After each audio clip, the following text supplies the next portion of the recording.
This is Rue Ziegler. I'm interviewing Jim Hickey. This is tape number 2, and this is the oral history for the Jack Davies Ag Preservation Fund. So, Jim, you were talking about ABAG, the Association of Bay Area Governments, which was not a bureaucracy, not a large bureaucracy at this time. No, the staff was actually, I say, quite small.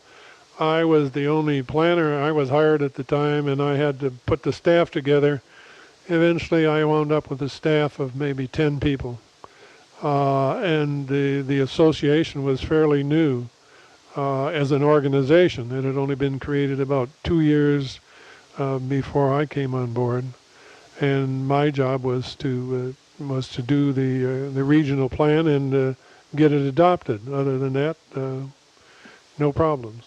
So up to this point, there was no regional plan. This was the first. Yeah, there never had been a regional plan for the Bay Area because the Bay Area cities and counties could never agree on how to form an organization to do such a plan. And what were some of your early experiences? Were they encouraging or discouraging? Well, in the beginning, the whole idea of what would you put in a regional plan for an area of like I think it's 7,000 square miles. If you're 70 miles long and then 100 miles deep, whatever. It was a huge area, and the logistics of bringing together all of these pieces and making sense out of it was obviously the big challenge, and then getting everybody to agree on it. So we had a committee, a regional plan committee made up of members from the cities and the counties, and it took, until they adopted the final plan, it took about 6.5 years to get the plan on paper, to get the members to agree on what it is they wanted to do, and then to get them to adopt it. And when they finally adopted it, it was all but 3 small cities, all 9 counties voted for it, and all but 3 of the cities out of the 93 cities voted to adopt it. And what were the 3 that refused? Well, they were 3 of the smaller communities who were afraid that the bigger communities were just trying to grab their land. Oh. So they held out to the very end. So they voted no. They would have voted no no matter what. I'm almost confident of that. So now this involved planning, including transportation, as well as... It included all of the land use, the transportation. It included the economic concept, housing. It even included waste disposal. One of the elements of the plan, as it had been funded, and it was funded by a federal planning grant, was to include solid waste disposal, which is a little bit unique for such a plan.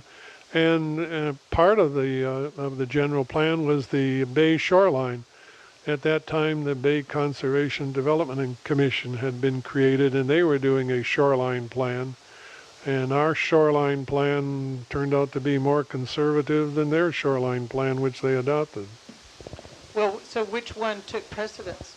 Well, because they had a state mandate. They were a state agency, and we were a local governmental agency. They had precedent, so their plan was the one which controlled the shoreline.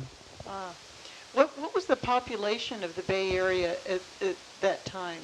I think it was around 4 or 5 million people at the time. So it was a formidable task. Yeah, logistically, it was almost impossible. Well, you must have come up against a great deal of contentiousness. Well, you had to convince people that basically it was in their best interest to cooperate, and that they could gain more than they could lose in being a part of a general plan of the entire area. And it was, it's very elementary to see the benefits. I mean, you can't plan your water system, you can't plan your highway system, you can't plan anything by yourself when you're a part of 93 cities and 9 counties. You've got to work with the other organizations, the other governmental agencies, and keep in mind, in addition to the cities and counties, you had agencies like the Bay Area Rapid Transit. We were doing the land use planning for BART at that time as well, because they didn't have a land use planning program anymore. They were busy building BART. AC Transit and all of those agencies. There's probably more than agencies of that nature than there were cities and counties, because you have special districts for water, for sewer, for buses, transportation, airports. We did work on the airports also, the San Francisco Airport, the Oakland Airport. And now, of course, ABAG included Napa County. Oh, absolutely, yes. One of the 9 counties was Napa, and at that time, first it was Ralph Trower, who had been the mayor, and I think his alternate was Dewey Anderson, who was a supervisor. Ralph Trower was the mayor of Napa.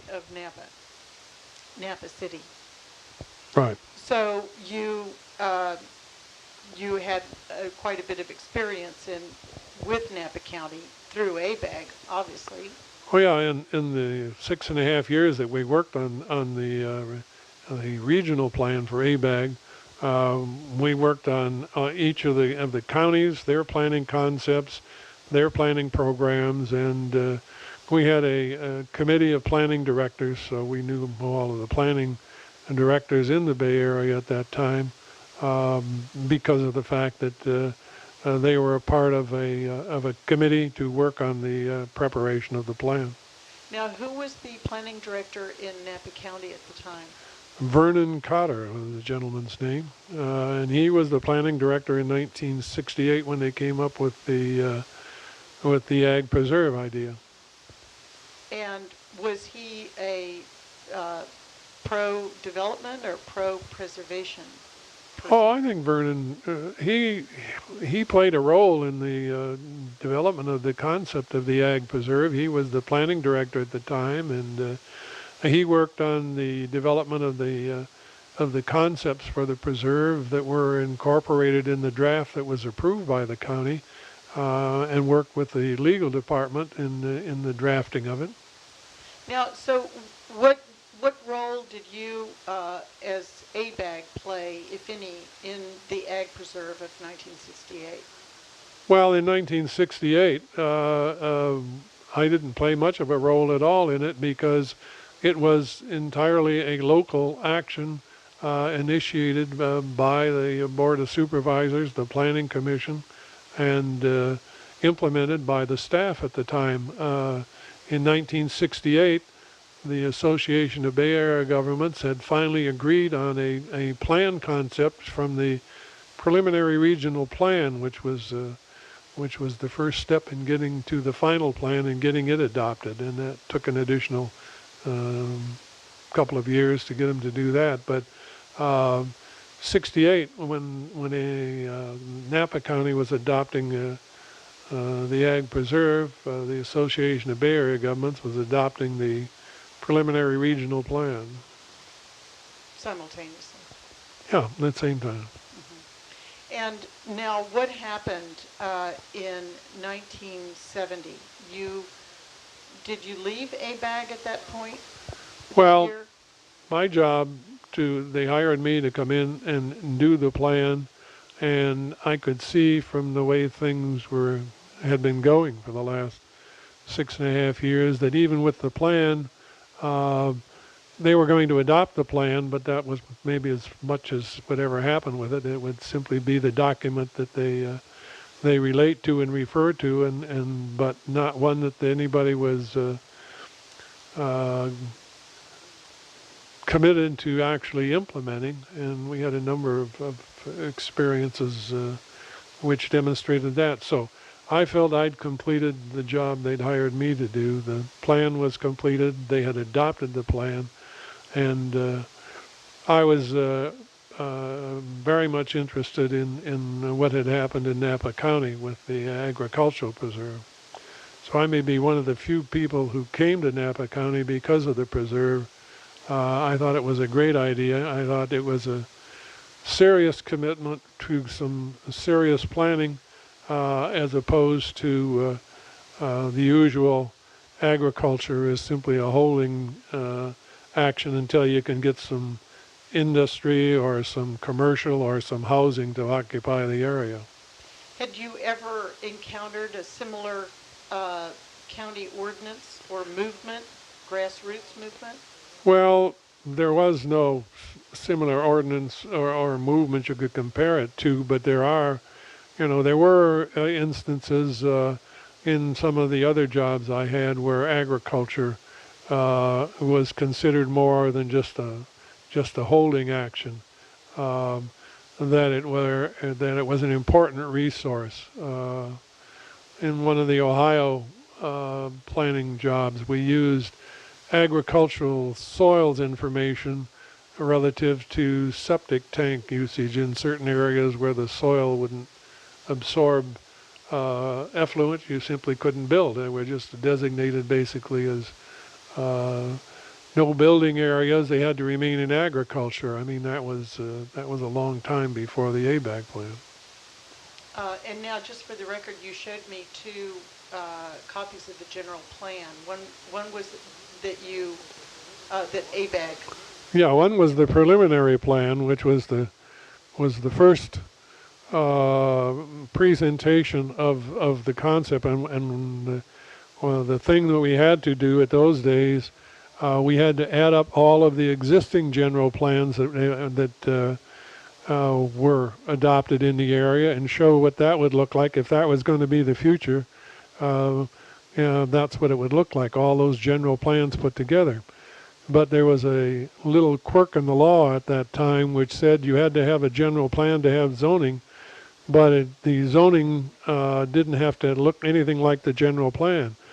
So in addition to adding up all of the general plan documents, we had to add up all the zoning ordinances. So two of the alternatives that the General Assembly of ABAG looked at in the preliminary draft were what the future of the area was if everybody realized its general plan, and what the future of the area would be if everybody realized what was in their zoning ordinance. And needless to say, it was not a pretty picture. You had some communities with residential up against industrial areas and so on. It actually helped a lot of communities because they never looked at their plan in that relationship to all of the surrounding and could see it on an area, a region-wide basis. And that alone probably would have been worth the effort that we put into it, because a number of the communities, Marin County, changed its zoning based on what they saw. They weren't fully aware of the relationship of their zoning to adjacent counties. And this was, ABAG was assuming a large population increase over the next. Well, they were assuming a reasonable population increase, but in those days, counties used to celebrate when they had 1 million population, when they passed the 1 million mark.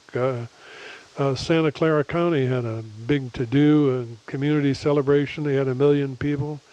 A couple of years later, Alameda was happy as it could be. They had 1 million people. Bigger was better. So now, I wonder if you could talk a little bit about when you left ABAG and came to Napa County as the director of the Conservation Development and Planning Department. Well, when I came to Napa, actually, the planning department didn't have that long name yet, because the conservation aspect would be several years later with the adoption of various legislative acts in Sacramento. But the department consisted of the planning department and the building department, and also the local agency formation commission, which is the agency that every county has that looks at annexations, incorporations, expansions of utility districts, and so on. At that point in time, all three of those were combined in what was called the planning department.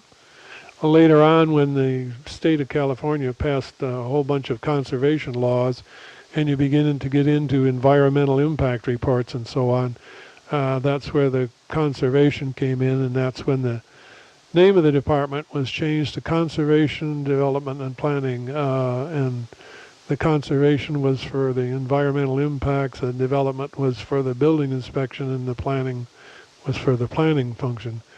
County administrator at that time, Al Haberger, loved what he called umbrella agencies, which meant you got one director that had 4 departments and you only had to pay him one salary. And why had you decided to leave ABAG and come to Napa County? Well, I liked the action, where things were happening was really at the county level. The regional program, the regional program was interesting, and but it was kind of philosophical rather than action, because as a regional agency, you really didn't have any authority. At the county level, your program actually had a prospect of being implemented. You actually could see some results from the program. Because ABAG didn't have any force, it just provided guidelines? Well, it was an advisory body, and it was advisory. It was a tiger with no teeth.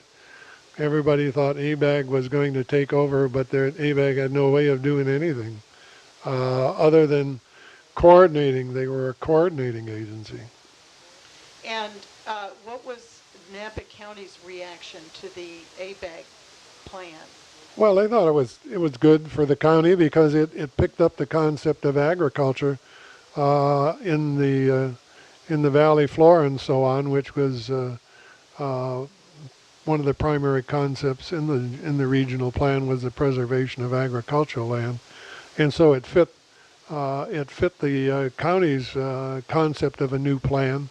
You've got to remember, when they adopted the agricultural preserve, they had a general plan which allowed home subdivisions in the valley at 1 acre. You could have divided the whole valley floor into 1 acre pieces and put houses on them. Extraordinary. Who was your first contact at Napa County where you got the idea of actually moving over to Napa County from ABAG? Well, they had directed Vern Cotter to prepare a new plan for the county that incorporated or focused on, featured the agricultural preserve, the preservation concept. And he had prepared a draft plan, and the County Board of Supervisors was not too happy with it, because it was just like the previous plan. It hadn't changed particularly. So Dewey Anderson asked me if I would be interested in working in Napa County, and at the time it seemed like a good idea. And Dewey Anderson was a member of the Board of Supervisors. He was chairman of the Board of Supervisors at that time. Chairman of the Board of Supervisors. So in 1970, you and your wife moved to where in Napa County? To Napa? To Napa. Oh yeah, we moved to Napa. We used to come up here on the weekends when I was with ABAG. We liked Napa County. We used to come up here on the weekends, and one of the reasons for coming to Napa County is we thought it was a marvelous place. It has that feeling of home. It was a place we enjoyed, so we decided, why don't we stop visiting there and live there. So did you actually purchase this house, Ben? Is this the same house you have had? No, we had one further down the block that we rented for several years, and then we purchased this house. This was the model house for the subdivision. I think it's 39 years ago we bought it. And your children, did you have all your children still at home? All except our oldest girl. She had been married, but yeah, we had the rest of them in Napa. And what were some of your earliest experiences Napa County now when you began working for you were basically the sole person in the planning department for... No, not in the Napa. In Napa, they had, well, they had a corps of building inspectors. I think there were 6 or 7 building inspectors. They had a chief building inspector, and we had a planning staff of about 6 or 8 people. And I think LAFCO had 1 person who was assigned to it. And other than that, we had secretarial and graphics people. So, and remind us, the LAFCO acronym stands for? Local Agency Formation Commission. And what was their role? Well, in the past, cities and counties worked out where they were going to annex property, and they petitioned I think it was a state agency at the time, and therefore it was almost a pro forma. You applied for it, you got it. And for example, the city of Napa annexed the Stanley Ranch by running down the highway with the incorporation line, and the highway was public land until they got out to the Stanley Ranch, and then they drew a line around the Stanley Ranch and annexed it. It was called a cherry stem annexation, if you think about a cherry being the Stanley Ranch, and the stem would be the highway.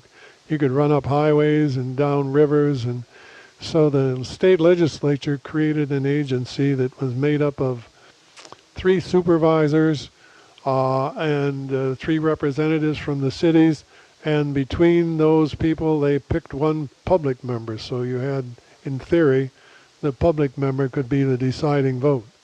And that agency functions separately from planning and building departments, and its job is primarily, and it's a very powerful agency. If they say no, you can't incorporate, you can't annex, you can't expand, and so on. Matter of fact, it's kind of the sleeping giant in planning, because without its approval, you can't do a whole lot of anything in terms of changing your city boundaries. And does it still function in the same way? Still functions in the same way.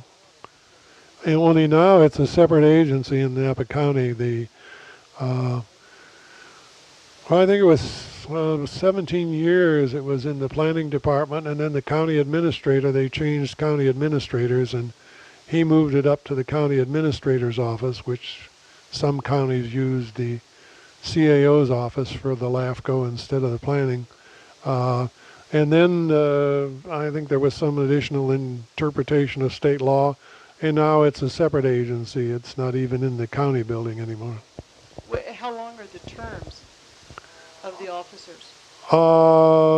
Gee, I've forgotten how many. I think they run like 4 years. I think it's the same as a city council or a board of supervisors. Uh-huh. But they actually take precedence over the Board of Supervisors. Yeah, they are a separate agency under a separate code sections, and their yay and nay is the basis on which you either proceed to annex or you're denied the option to do that.